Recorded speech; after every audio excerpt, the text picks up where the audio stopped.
Hello दोस्तों, आपके अपने यूट्यूब चैनल यूपीएससी नेट में स्वागत है। और आज हम टू द पॉइंट प्रोग्राम के माध्यम से बात करने वाले हैं ओपन मार्केट सेल स्कीम की। इस चीज की ओपन मार्केट सेल स्कीम की बात करेंगे, जो कि खबरों में बहुत ज्यादा इंपॉर्टेंट खबर है।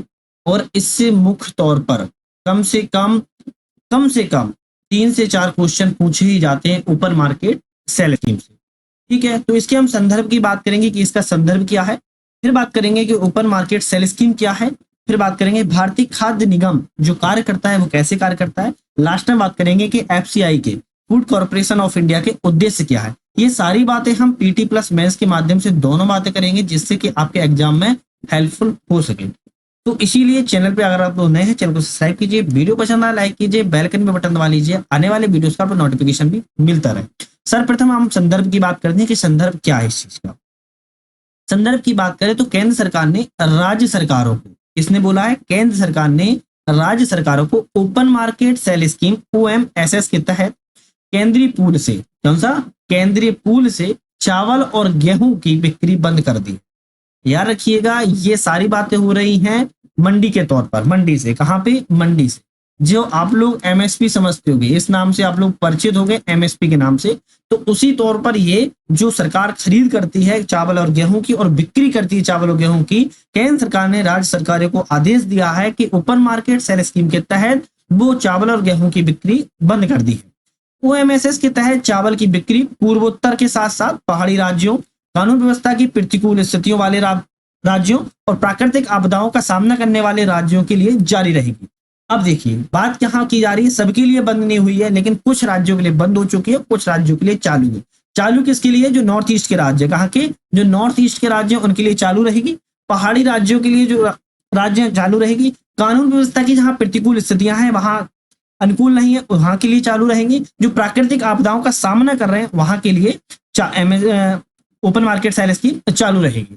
तो यहाँ पे चालू रहेंगी, बाकी जगह पे कुछ बंद करने की यहाँ पे बात की जा रही है। ठीक है, नेक्स्ट अब हम बात करेंगे किस चीज की, तो बात करेंगे अब हम ओपन मार्केट सेल स्कीम की। ओपन मार्केट सेल स्कीम की अगर हम बात करें तो एमओएमएसएस के तहत भारतीय खाद्य निगम एफसीआई गेहूं और चावल के अधिशेष स्टॉक को समय समय पर खुले बाजार में ई नीलामी, कौन सी नीलामी, ई नीलामी, याद रखिएगा, ई नीलामी के माध्यम से पूर्व निर्धारित कीमतों पर बेचता है। जो पहले से निर्धारित कीमतें हो जाती हैं उस पर बेचता था। ओएमएसएस का प्रमुख उद्देश्य की बात करें तो गेहूं चावल की घरेलू उपलब्धता बनी रहे, सुधार करना उसका रहे, खुले बाजार में कीमतों का विनियमित रेगुलेशन बना रहे। क्या बना रहे, रेगुलेशन, रेगुलेट करता था वो, कौन करता था, तो एफसीआई।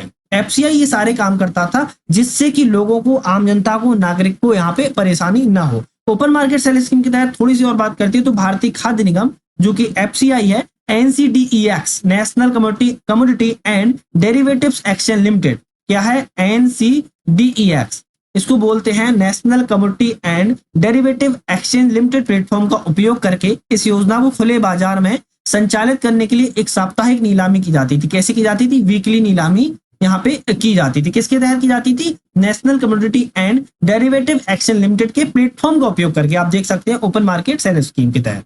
ठीक है, तो कौन करता था, तो ये एफसीआई के द्वारा किया जाता था और एनसीडीएक्स की एक प्लेटफॉर्म का उपयोग करके। अब बात करेंगे कि ओपन सेल मार्केट स्कीम की, किसकी बात करेंगे, ओपन मार्केट सेल स्कीम की बात करें तो राज्य सरकारों और केंद्र शासित प्रदेशों को लक्षित सार्वजनिक वितरण प्रणाली, कौन सा, टारगेटेड पीडीएस, लक्षित सार्वजनिक वितरण प्रणाली के दायरे से बाहर गेहूं और चावल की आवश्यकता होती थी तो इस नीलामी में वो भी भाग ले सकते थे। जो राज्य होते थे वो इस नीलामी में राज्य भी भाग ले सकते थे, अगर उनको आवश्यकता है इस नीलामी के दायरे में आने के लिए तो वो भी भाग ले सकते थे। ऐसी कोई परेशानी नहीं है कि वो भाग नहीं ले सकते हैं। अब बात अगर हम करें भारतीय खाद्य निगम की, किसकी, भारतीय खाद्य निगम। भारतीय खाद्य निगम कैसे कार्य करता है इसकी बात करें और क्यों कार्य करता है और इसकी स्थापना कब हुई, कैसे हुई, इसकी बात करते हैं। उम्मीद है आप लोगों ने इस चैनल को सब्सक्राइब कर लिया होगा, क्योंकि आप लोगों के लिए मोटिवेशन मिलेगा मुझे सब्सक्राइब करने से, और आपके लिए बेस्ट से बेस्ट कंटेंट लाने की पूरी यहाँ पे कोशिश की जाएगी। हमारी बहुत सारी सीरीज चल रही है, आप देख सकते हैं, न्यू चल रही है, डेली कंटेंट चलती है, आप वो भी देख सकते हैं, क्योंकि आपके लिए हेल्पफुल हो सकती है, एग्जाम में आ सकती है। तो इसलिए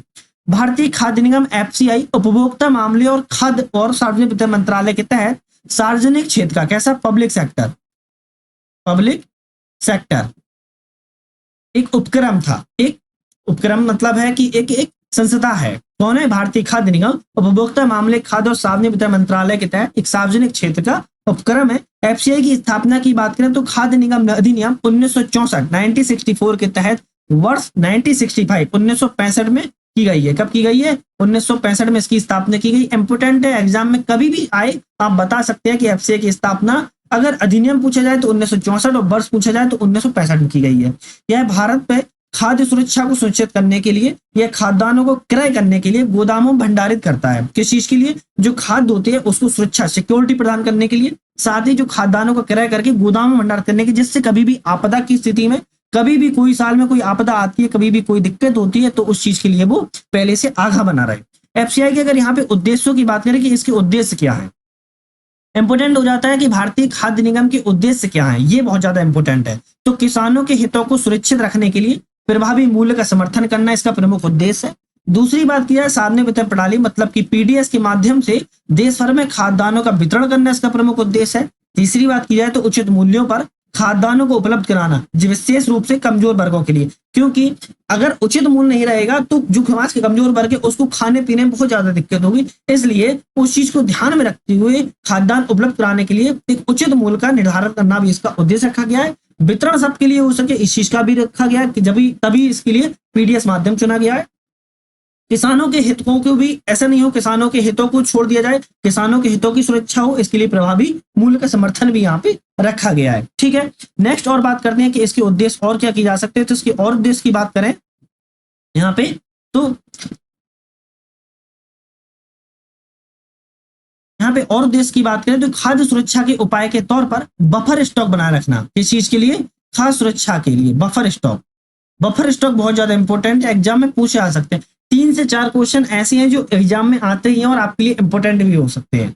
बफर स्टॉक को बनाए रखना, मूल्य स्थिरता, मूल स्टेबिलिटी होनी चाहिए, बाजार में हस्तक्षेप करना। ऐसा नहीं है बहुत ज्यादा कभी अप हो रहे हैं, बहुत ज्यादा कभी डाउन हो रहे हैं। कभी भी डाउन कभी भी अप होने की स्थिति में बहुत ज्यादा थोड़ा बहुत तो चलेगा, लेकिन बहुत ज्यादा अप और डाउन हो रहे हैं तो वो बाजार में हस्तक्षेप करेगा और एक बार का मार्केट में एक स्टेबलाइजेशन लाने की पूरी कोशिश करेगा। ये देख सकते हैं आप पूरा मंडी के तौर पे हो रहा है जिससे कि हेल्प हो सकती है। ठीक है, तो दोस्तों ये जो पूरी हमारी सीरीज थी आप लोगों ने देखी होगी, पसंद आई होगी, उम्मीद है। चैनल को सब्सक्राइब किया होगा। नेक्स्ट वीडियो में नए इन्फॉर्मेशन आपसे फिर से मुलाकात करते हैं। वीडियो बनाने का बहुत बहुत धन्यवाद।